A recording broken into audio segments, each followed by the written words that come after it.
created everything. Look what a powerful being you are. You did these things, but now you're in a human body, you forget the power you have. What you do is what the whole universe is doing at the place you call here and now. You are something the whole universe is doing in the same way that a wave is something that the whole ocean is doing. You're doing it. Doing what? Using your imagination. Welcome to Metamystics, where you don't know what you don't know. My name's Jonathan. I'm Sean. And tonight is Wonder Wednesday, baby. That is right. It's going to be a fun time.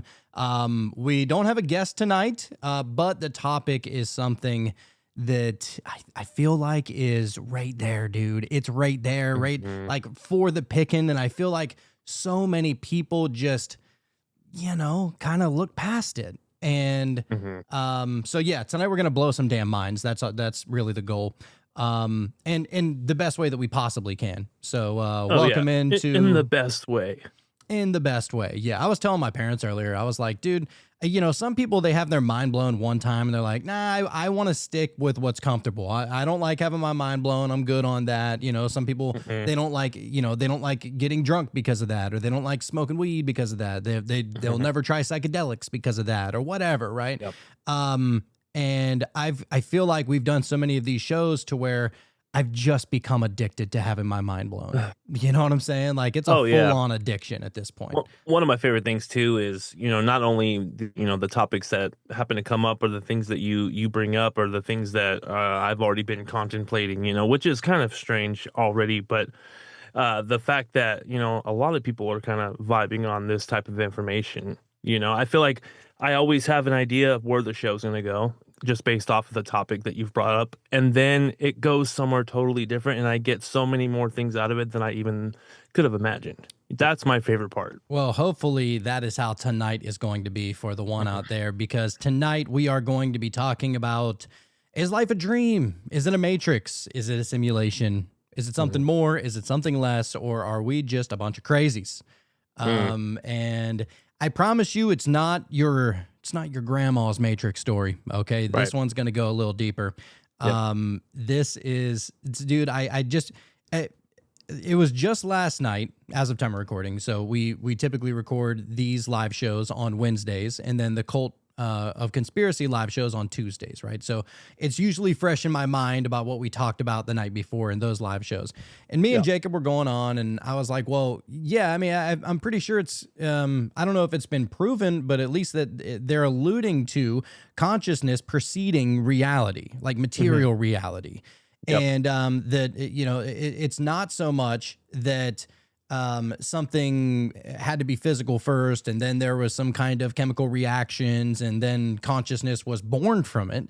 It was more so that, and this is what quantum mechanics is trying to show, and this is what a bunch of philosophers are talking about. This is what, dude, literally almost, and we're going to go down the list, almost every ancient religion has talked about since the beginning of time, and that is that consciousness was the first thing. It will always be the first thing, and the material reality is the illusion. So tonight, I love that. Yeah, I love that. And I know that the physicalist approach would be that, consciousness is derived from the physical, But the one thing that I will say, and this definitely, just to get it started, I don't even think is too crazy, but that if there even was a beginning to the universe, if the universe itself wasn't just always, eternal, but it always at least had the potential to be conscious, right? So like if there was a universe, let's say, obviously we wouldn't be able to observe it if there was no consciousness, but there would still have to be, for this universe that we are in now, there would have to be the potential for consciousness. And I don't know, I think that's just crazy in itself. I mean, it's crazy to even think that we're the only things with consciousness. And that was part of that episode last night as well, is that, even animals, Jacob, and a lot of other Christians, not even just calling out Jacob, that's my brother, but a lot of religious people will say, well, yeah, animals don't have a soul or a spirit. They don't have that. We're obviously the reason why we're at the top of the food chain is because of our soul, is because of our consciousness. And I don't know if, and I used to kind of be a thinker like that. Not that animals didn't have souls, because I grew up watching All Dogs Go to Heaven. So that convinced me. But like I think that the idea that we're at the top of the food chain in and of itself is an illusion. And this is not alluding necessarily to aliens or gods or anything like that. It's more so that like maybe the animals are just like doing whatever is in their nature to do, and that's all we're doing too. Exactly what we're doing. Like in our nature is to contemplate and to think. We have the capacity to understand complex ideas, and make up new ones. And so we're doing exactly what we're supposed to be doing. Oh, dude. And people for forever have kind of succumbed to the illusion. I mean, not even just to the illusion that this reality may not be, strictly material, but how about the illusion of, I mean, you could say if you are a believer in any other religion, that every other religion is having an illusory experience, right? Like exactly. If somebody is up there talking to Allah or talking to Muhammad or talking to, I don't know, Thor, or, name your deity, you got Hecate, within witchcraft, and all, like people all over the world claim to have some kind of communication with the other side. And so it's either everybody is just losing their damn mind and talking to imaginary friends. B, what most religions would like you to say is that everybody else is losing their damn mind, and what this one is really alluding to, that's the real one. Perfect sense. Or C, that it's all real. And I like to go with that. It's all real and none of it is, in that sense. Well, and that's the beauty of today, is that every single thing that you've ever experienced could be real or an illusion. Oh, so all right. Yeah. Well, take us there, man. And I'm not saying that, I'm not going to the whole, we're in some kind of test tube and we're being force fed something to just keep us alive so they can feed off of our loosh or whatever. I'm not going there. It's more so that this entire reality as a whole, very similar to a dream, is, it's as real as a dream is. I mean, do you consider a dream reality? No, not once you wake up. No. Not once you wake up. You're like, oh, that's definitely it was a dream. But when you're in the dream, dude, I'm telling you, I've been pretty convinced of some pretty weird ass shit for no reason. Just took it on as reality. Oh, dude, yeah, it's you accept it as fact, and that's until every so often you might get a lucid dream, right? You're like, oh my god, I just woke up, this crazy dream, like I'm in a dream right now, and usually, at least in my experience, whenever I start to have a lucid dream, it's like I know that the countdown is on now. You know what I'm saying? It's like I know I'm about to wake up. Which actually makes sense now that you think about it, because not to cut you off, I was just thinking like, why does a lucid dream even happen? But that makes sense. Once you become lucid, there would be a timer, because you're already becoming conscious, but you're just so happen to be in the dream still, so you're waking up. Yeah, it's strange, dude. I mean, consciousness in general is just, it's the Tao, you know what I mean? Like there's no way anything that you can say to try to describe it or explain it will never be enough. That's right. And some people would say that consciousness is God, or that the universe, and everybody has all these different interchangeable terms. But whenever you just go throughout all the old myths and all the old stories and all the old religions and just substitute God for consciousness, the fucking story starts to shape up to make a little bit more sense. Yep. So yeah, it's pretty wild. And there's obviously levels of consciousness. I'm not saying that like, all states of consciousness is God, is the universe, is the all whatever, right? Because I do believe that there absolutely is stages of consciousness. I mean, we talk about, alpha, beta, theta, and delta, right? And that's just the simpler ones. But like, I mean, there's probably many more beyond that. Some people even bring up gamma, which is the next stage after theta. So it's like, I'm almost about to sleep, like both. Yep. So yeah, dude, consciousness is a wild thing. And also it's the reason why people go into such deep meditative, stances is that, you think about the monks and the gurus that literally dedicate their lives to meditation.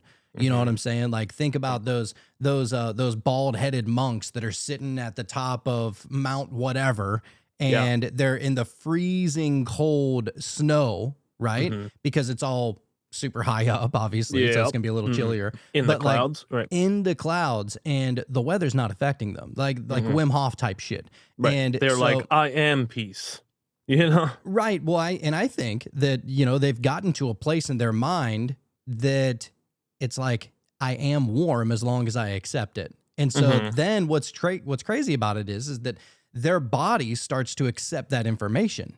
And so now there is no frostbites. There is no, you know, wind burn or anything like that. It is just that your body can somehow regulate a steady temperature. Now, how does that happen if all we are is just meat suits?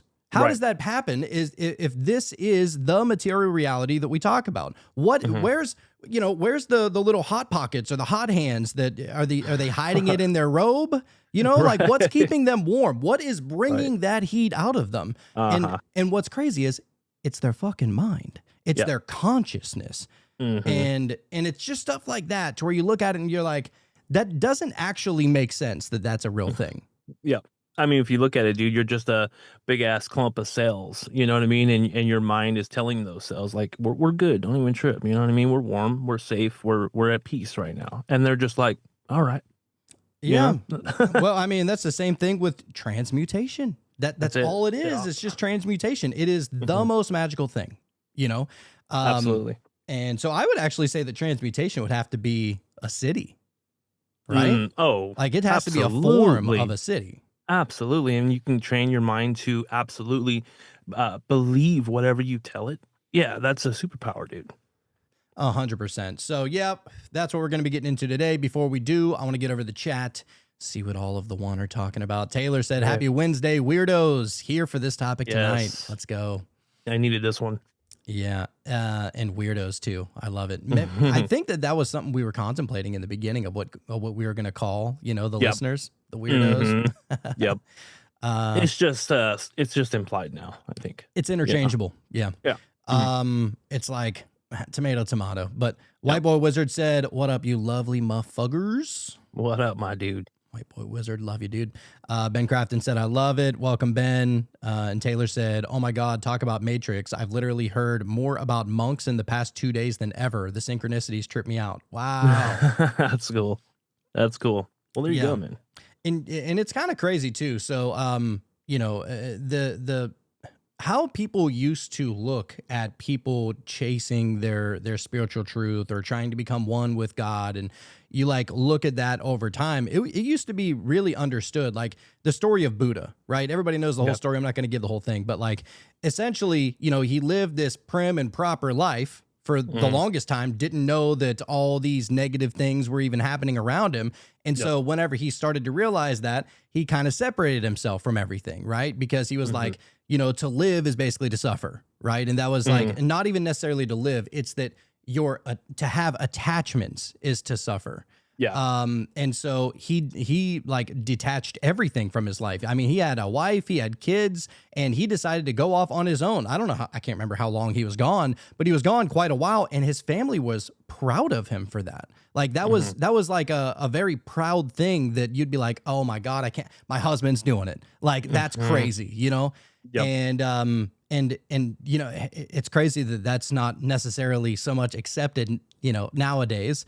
I mean, rightfully so. Nobody wants to leave their wife or their kid or anything like that, or their husband or their parents or their job. You know, we all have these attachments, but I think the moral of the story is that attachments is what brings the suffering, because without attachments, there is nothing to suffer from. Oh, right. Yeah, you can just let something be. Let it be, not necessarily have an opinion on everything. Yeah, dude. So anyhow, let's get into it. Life is but a dream. I'm potentially going to be bringing up the potential that we live in a matrix, a simulation, or a holographic reality. And this is going to be looking at it through an esoteric lens. So, and I haven't heard too many people, you know, really go about it. You know, most people are like, it's code and, you know, all we are is ones and zeros. Maybe that's the case. I don't know, but you're a battery, you know? Yeah, I'm not doing that. not doing that. It's nothing to say, like, I'm not trying to sit here and say that Danny Goler's full of shit, because I still love all of his experiments. But this is more of a esoteric, spiritual, inner world kind of reality that we're diving into tonight. Well, which, to be honest, dude, I think that's what it all is.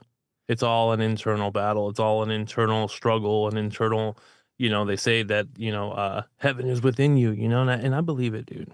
Whatever that is, that is within you, because you have the ability to transmute the situation within your mind. And how crazy is that? It shouldn't be that crazy. I just think about when you say it out loud, people are going to be like, that's crazy. Dude, even the simplest thing, like this is going to be like a silly one, but like Joe Dirt, right? Whenever he gets basically kidnapped by, it puts the lotion on its skin guy, right? All right, I'm putting it on. It puts the lotion on. All right. And he's like down in that hole. Now he could be crying and screaming. It could literally be the worst time ever, right?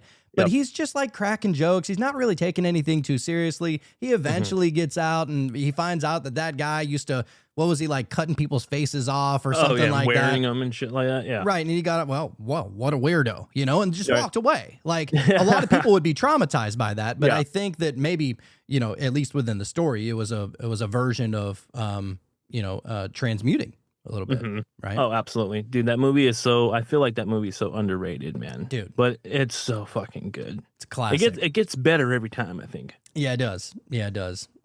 So nearly every mystical or initiatory tradition in history, from Egypt to Greece to Gnosticism to modern quantum spirituality, has said that the world you see is not the true world, but rather a projection, an illusion, or a veil that hides the ultimate reality of consciousness. So let's go through it by tradition so that we can clearly see that this isn't just a Hindu or a Buddhist thing. It's a universal hidden teaching. So we're going to get into a little bit of like what the past has said as in regards of trying to explain what's really going on here. All right. So firstly, of course, you got to go back to ancient Egypt. This is Kemetic mysticism. So this is in Kemet, right? I think this must have been after, according to the story, this must have been after Thoth came to Kemet. All right. Because he established something over there. Then he went away for a long time and they regressed whenever he came back. And so whenever he came back, he went to Kemet. And that's whenever he started doing all the teachings and all that kind of shit again. So this would be the updated Egyptian, lore. Okay. So the physical world is a reflection of the unseen spiritual realm called the Duat. So this is according to ancient Egypt. So the Egyptians believed that all matter was manifested from the Ka, which is your vital essence, and the Ba, which is your soul or your consciousness. So the Kaaba, the Ka, and Ba, right? Which is, I believe, probably where the Kabbalah comes from. And, probably. Their god Ptah, P-T-A-H. I'm terrible at saying these words, but their god Ptah created the world by thought and word, a mind-based creation myth nearly identical to the Logos in Gnosticism and in 1 John chapter 1, which said, in the beginning was the word. So basically trying to say the same exact thing the Egyptians were talking about that shit, right? It's all kind of one story. The temple initiates were taught that the physical realm is the shadow of the higher planes, and the purpose of life was to awaken and remember the divine essence behind the illusion of form. To awaken to not only awaken, but to awaken and remember the divine essence behind the illusion. And you see it, right? I feel like everything that you experience, everything that you see is through some sort of filter. I feel like that filter would be the shadow of your interpretation of everything. You know what I mean? It's definitely not the objective truth of the matter. It's all based off of all of your previous experiences, and then all of a sudden that's what forms the image that you get. Not that your thought is physically changing the physical reality, but how you experience it.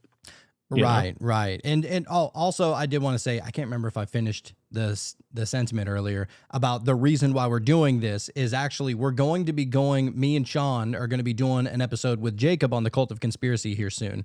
on Friday night. I don't know. That'll be coming out next week sometime. But whenever we do that, it's going to be to try and show that consciousness precedes material reality, because Jacob believes it is a known fact that it is a truth that physicality comes first and then everything else comes next. And I was like, all right, let's play, baby.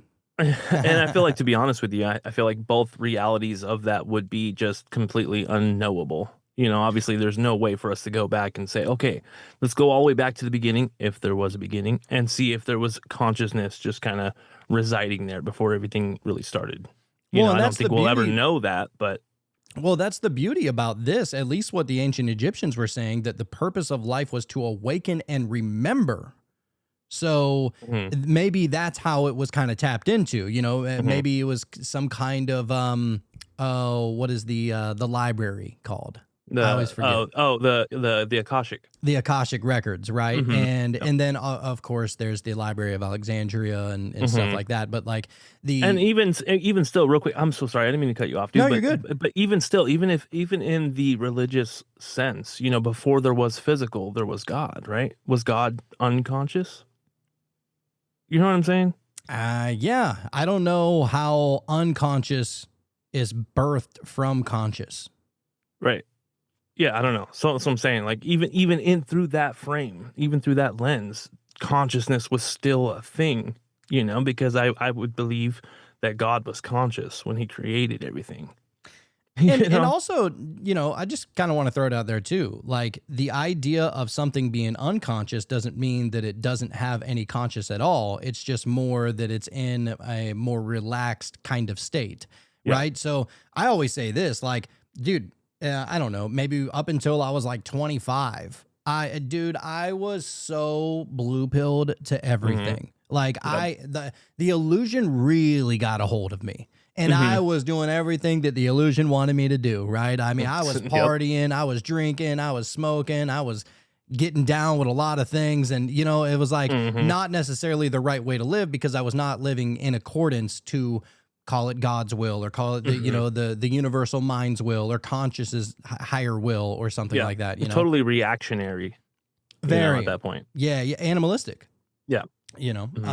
So now we're going to go to, so we touched on the Egyptians. Now we're going to get to within Gnosticism. So this is early Christian mysticism. RIP to all them. Fortunately, they were smart enough to be able to, hide away one of the Nag Hammadi, and somebody found it in the 40s. So, but the core idea of Gnosticism is that the material world is false creation, a distortion of divine consciousness. The Gnostics called the world kenoma, literally translating to the void, which is a counterfeit to the pleroma, which is the realm of fullness, or it's pure mind and pure light. Holy shit. Some demiurge shit, man. That's where demiurge comes from, is Gnosticism, And speaking of the demiurge, a blind cosmic architect, created the physical world believing himself to be God, but he was only shaping illusion from divine fragments. And so for Gnostics, the human body and material existence are veils, and awakening, or gnosis, means realizing that you are a spark of the true God trapped in a dream world. That's interesting, man. I mean, really, dude, we are the creators of our own illusions. We decide really what we want to believe in, if we want to believe that, we're full of shit, or that we're not worthy, or whatever. That's just another illusion, that we are creating. Like, Jonathan isn't creating an illusion for me to believe that, and so that comes from inside you. Bro, how is it that as soon as I say the demiurge, Super Marky shows up? Oh my God. Isn't that crazy? That's wild. Divine timing, good sir. Love it. And also, welcome, Super. It's been a minute. Yeah, good to see you, bud. So yeah, that's a little bit as far as Gnosticism goes. And then we're going to get into what the Greeks and Neoplatonists thought about the idea of this reality being kind of just a dream, nothing more, is that the material world is a shadow of the ideal forms within the divine mind. So there's 3 examples of this. You have Plato's allegory of the cave, which everybody knows, basically that humanity lives chained, watching shadows on a wall, making illusion for truth. You know, they're mistaking illusion for truth. So that's the allegory of the cave. Then you have Plato's theory of forms, which means physical things are imperfect reflections of perfect mental archetypes. Which does make a lot of sense. And then, of course, our favorite, which is Plotinus, who turned it into Neoplatonism, New Platonism, which says that the physical universe emanates from the one, the source of all consciousness. So the closer you are to matter, the more illusory things appear. The closer you are to the one, the more real. For example, the closer you are to that highest state of consciousness in a meditation versus, you feeling like you didn't get that new car you wanted and being all bummed out. You know what I'm saying? Like, that's kind of like how you can look at that in the physical. Yeah, dude. So that's a little bit on Gnosticism. The next one, and this is just kind of a gloss over, and then we're going to get to the nitty gritty. Okay. Next you have the Kabbalah, which is Jewish mysticism. The core idea within the Kabbalah is that the physical realm is the lowest vibrational emanation of divine consciousness. How are they all saying the same thing? I mean, different Almost parts like of the they world. knew something. Dude, not only different parts of the world, you're talking about different centuries these things are being talked about. Right? And this is actually what kind of bothers me about whenever somebody even says, "Oh, you're into that new age woo woo." I'm like, none of this is new. Like, this is some of the most ancient shit out there, you know? Right. It's like that couch you bought from Goodwill. It's like, it's new to you. You know what I mean? But that couch has been around for a minute. Yeah, I'm not gonna lie. I just bought I just bought a truck, and I felt weird saying that I bought a new truck because it's a 2003. You know what I mean? It's new to you, man. It's new to me. Yeah. Right. So yeah, a little bit on the Kabbalah. You have the Tree of Life, which we can show. I guess I can pull it up here real quick. Which is the Ein Sof, I believe is how you say it. Ein Sof or Ein Sof. Yeah, it's. I mean, you know what, the Tree of Life. This is just the Jewish version of said tree. Okay. So let me pull it up here. There we go. All right. So within the Tree of Life, which is pretty interesting looking, actually, and you'll actually see this this symbol a lot. Like, you'll see it all over the place once you see it for the first time, kind of thing. It's pretty damn cool. So let me show you right here. Here you go. So you have the Tree of Life right here, essentially. Well, this is the tarot version, but you get it. I mean, it's the shape is what I'm talking about. Here's the actual Tree of Life, at least, you know, what they talk about. So, and it's interesting about how these kind of patterns just weirdly repeat themselves in life, you know. That's, I felt like whenever I saw that for the first time, I was like, oh, I saw that somewhere else, you know. But the idea is that the physical realm is the lowest vibrational emanation of the divine consciousness. So the Tree of Life's lowest sphere, so the one at the bottom, is called Malkuth, which represents the material world. It's literally called the kingdom, but also the illusion of separation. That's that thing, dude, that we all feel when something happens, or like a synchronicity, or that's that thing that you can't quite articulate, but you can make a painting, you know, and kind of like try to encompass that feeling of whatever that is. Like, that's that Tree of Life. Yeah, for sure. But I find it interesting about how literally it talks about how the physical world is the kingdom, but it's also known as the illusion of separation, because it's the farthest from the source, farthest from the one, farthest from God. And so therefore the Kabbalah is almost looking at even the, you know, our connection to God in a very Neoplatonic, you know, kind of ideology, which is pretty interesting. So everything originates from the Ein Sof, I don't know how the Jews say it, but so the Ein Sof, so everything originates from it, which is the infinite, the unmanifest consciousness beyond form. That nothing exists necessarily outside of it, right? Right. At least how they have that built. Right. The goal of the mystic is, so if you're initiated within the Kabbalah, then the goal is tikkun olam, which is to repair the fragmented illusion and reunite all things with source light. Oh, It's literally your job. I like that. Right? I like Which is that. pretty freaking badass. That's a great mission statement. Yeah, dude. So, and we're gonna do a little bit more of a deep dive on the Kabbalah here one of these days because we bring it up enough. Of course.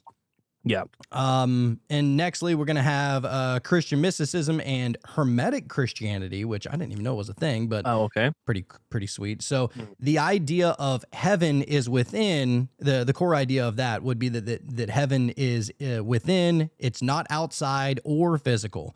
So they take quotes from Jesus. My kingdom is not of this world. The kingdom of God is within you. And it's kind of implying that this reality is not the ultimate reality, right? Right. Yeah. Definitely. Then you have the early Hermetic Christians blended Christ's teachings with Platonic and Egyptian thought, as above, so below, as within, so without, right? Yep. The old Hermetic axiom. Then you have the Gospel of Philip out of the Nag Hammadi that says that the world came into being through a mistake, for he who created it wanted it to be imperishable, but it was not so. That's a wild quote. Yeah, I've never heard of that. Yeah. So basically to say that matter is seen as a temporary dream within the divine mind, meant for the soul to awaken through experience. I mean, it definitely is a temporary thing. You know, 100%. None of us are going to live forever, at least not in this body. Right. But I think that the idea is to awaken while you're in the dream. Right. Is what at least what they were trying to say. Yep. Then, of course, you have Taoism. We have a few more here. So you have Taoism, which we've talked about, but the idea behind Taoism is that the world of form is transient and unreal, and only the Tao is real. So Lao Tzu in the Tao Te Ching said, "The world is a dream. The Tao alone is real." Quite the quote. Okay. So it says the Tao is the unseen source that manifests the 10,000 things, yet remains beyond them. Trying to control or attach to form leads to illusion. Flow with the Tao and you glimpse reality beyond duality. Oh, that's cool, man. That's cool. I mean, look, if you think about it, like consciousness is trying to attach to form. You know what I'm saying? Like we can't be here without consciousness. We can't experience anything without consciousness. And I feel like dogs and all the different animals and everything else, consciousness had to attach to them, you know, to a form. And I feel like a lot of this was, you know, pretty easily accessible before you had all of the worldly distractions. You know, everybody has a phone in their pocket. You know, there's no such thing as boredom anymore, you know, because boredom was usually the time for contemplation. And now you don't necessarily have that. It doesn't mean that you're not going to have time to contemplate. I mean, I find myself contemplating while I'm watching a movie or while I'm listening to music, just totally zoning out and thinking about this or whatever, right? Right. But most of these things are distractions. So whenever you see something pop up in the news, or you know your favorite music artist just released a new song, or whatever the case may be, it's literally magnetizing you back into the illusion itself. Wow. Yeah, man. Yeah, at work we can't listen to music or anything like that, and so that's all I do at work. Most of what I do at work I can do without thinking about it, and so I'm physically doing something, but I'm just thinking all day long, dude. Sometimes it can be too much. You know what I mean? Yeah, it definitely can be. You can get into some dark corners up there. Yeah, you can. So that was a little bit on Taoism. Now we're going to go to Sufism, which is Islamic mysticism. We always bring up Rumi, right? So the idea around Sufism is that the world is a mirror through which God contemplates himself. Oh, fuck. Wow. So the Sufi masters, like Arabi and Rumi, taught that creation is what they would call tajalli, which is a divine self-disclosure, not some separate thing. Yes. Dude, a self-disclosure. So it means no matter who you try and proselytize to, if you're not getting the message, you're defeating the purpose. That's right. That's and perfect. Also, like, you know, I understand now, like, why when the student is ready, the teacher will come. I get it now. Like, it's because the teacher is not trying to teach the student something that he's not ready for, right? And not everybody is even a student, let alone inquisitive. So Exactly. it's like, you know, the teacher is wise beyond his ways. He's not going to waste his breath to something that's going to go in through one ear and out the other, right? Exactly. That's perfect. So yeah, so oh, here we go. Rumi had a quote here. He goes, "This place is a dream. Only a sleeper considers it real." Dude, that's so true. Rumi was man. on some shit, dude. Every time. Wow. It says that they viewed life as a veil. Every face, every event, every star was just a reflection of the beloved, which, you know, they called it the beloved, which is basically God's consciousness. Right.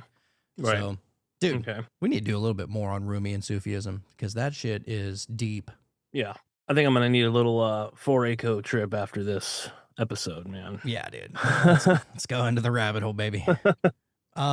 Then, of course, you have Hermeticism and the Kabbalion, which, dude, it might be time. Give it a couple more months. We're going to do a whole nother episode on the Kabbalion because it's my favorite. Yeah. I'm just going to say it, dude. It's my favorite. Every part about that, like the Hermetic principles, all of that, man, it's just so, I don't know. It just makes so much sense. Dude, you know, and it's written by the 3 initiates. Which makes it legit, obviously. You know what I mean? You got to believe it. They don't even want credit. You know, it's just right, they're just like, here, if you're ready for it. We're 3 people that know some shit and we want to tell you. You know? Read this. You know? So within the Kabbalion and Hermeticism, the core idea is that the all is mind and the universe is mental. Everything you perceive, from stars to atoms, exists in the mental field of the all. Physical reality is a mental projection, like a lucid dream created by the infinite consciousness that imagines it. So the key to mastery is by understanding the illusion. Once you understand the illusion, you can manipulate it through will, vibration, and correspondence. I mean, you're going to be stuck here either way. You may as well just, you know, kind of have your way with it. To say that, you know, all is mental isn't even crazy to me. You know what I'm saying? Like, that just makes too much sense. Like, there's a reason why there are so many different religions, and every one of them believes that it's the absolute truth.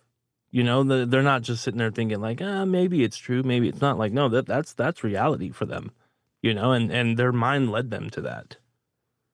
Hell yeah, dude! Oh, look at the white boy wizard sharing some pizza. Oh, nice. And some pizza with Alfredo instead of red sauce. I'm very jealous of that. I'm on keto right now. That looks so bomb, dude. Can't be having that. Hey, I've lost like almost 13 pounds on keto in like Good shit, 9 dude. days though, so that's pretty sweet. Killing it. No exercise. In 9 days? 9 days, yeah, 13 pounds. I mean, it's Good job, just brother. it's basically like strict keto. I mean, I'm eating mostly meat every day, but I'm also getting into the sauna for like 30 minutes a day, which is sweet. Just one of those cheap, those Chinese websites where you can order like real cheap shit from. Temu, yeah, like something like that. I think it was like, I don't know, $60 or something like that. But dude, those things are legit. But anyhow, on to the indigenous and the shamanic traditions. So the core idea behind that is that the dream world is the true world. Okay. That's taking it on another place. Super Marky said, "Yeah, buddy, I dropped 30 doing carnivore. Hell yeah." Yeah, dude, carnivore's pretty legit too. Dude, you wouldn't think so. You would think that eating just meat would be like really bad for you, but for whatever reason, man, I was very regular and I was losing weight like crazy. So and I felt strong, dude. So yeah.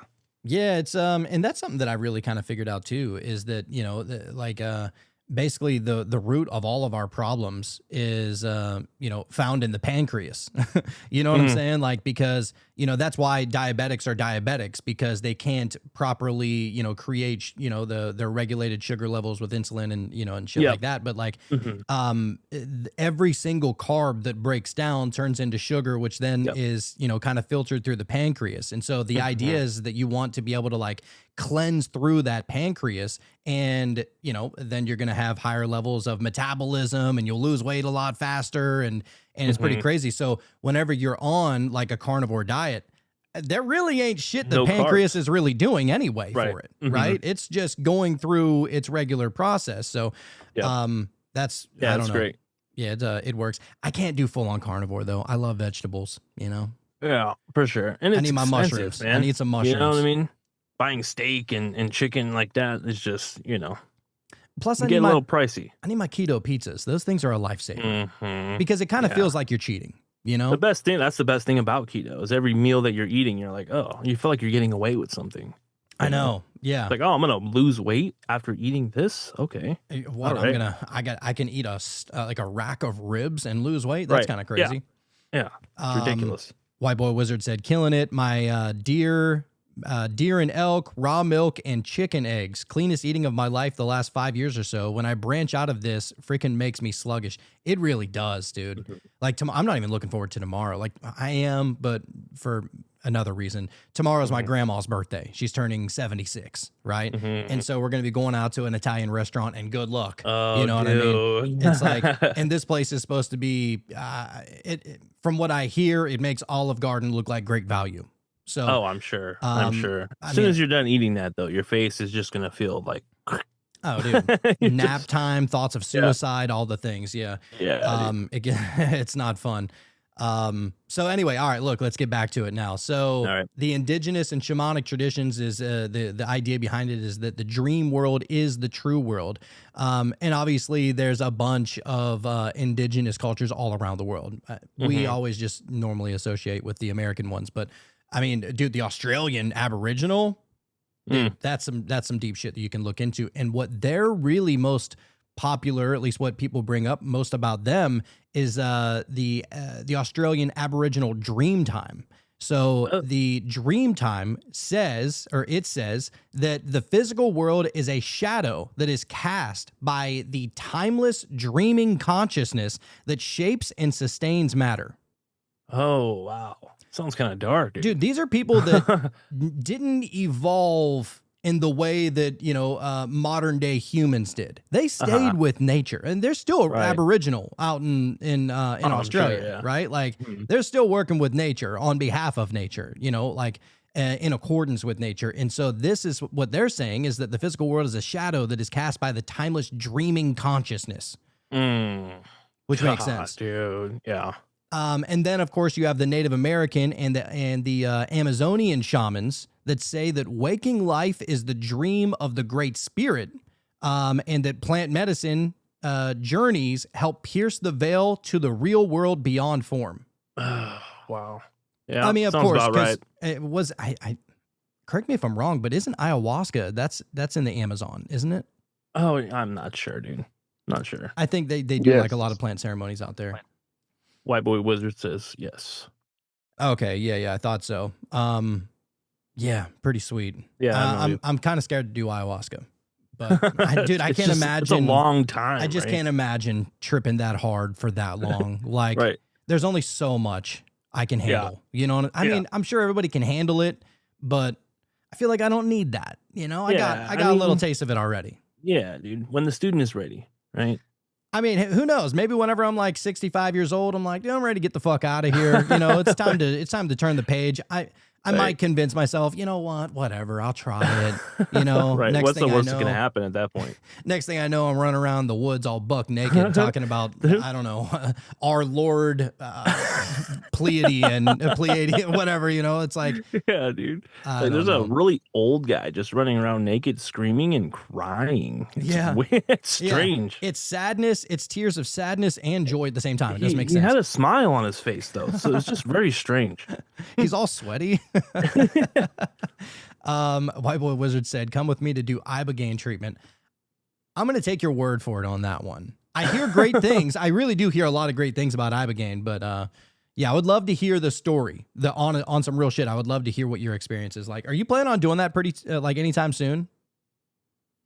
Yeah, I mean, I was planning on doing it sooner than later, but because of having to stay in South Dakota a little bit longer to finish these houses, I'm probably gonna have to wait till like the early part of next year, because I got my elk hunt coming up, and I got like a couple other things that I've already, committed myself to before Christmas time. So I don't think I'll find time. But either way, I mean, I'll keep you in the loop. But yeah, I'm definitely gonna like document the whole thing and like make a thing out of it, because all the main aspects that it helps with, like, brain trauma, like physical injuries, depression, and then opiate addiction. Like those three things plus alcohol is like the four things that it's the best for. And I have three of those. So Yeah, I don't know. Should be good. And I'll document all of it. And Definitely. I hear it's like we great can for fucking any talk about addiction. it. Absolutely. Definitely, dude. Yeah, it's freaking awesome, dude. Yeah, I would love to hear about that. I'd love to just hear a good trip report from you there. Copy that. So yeah, we were talking about the Native American and Amazonian shamans. Next, we have the Lakota, which I believe are another indigenous. I'm not sure where from, but the Lakota term, which is called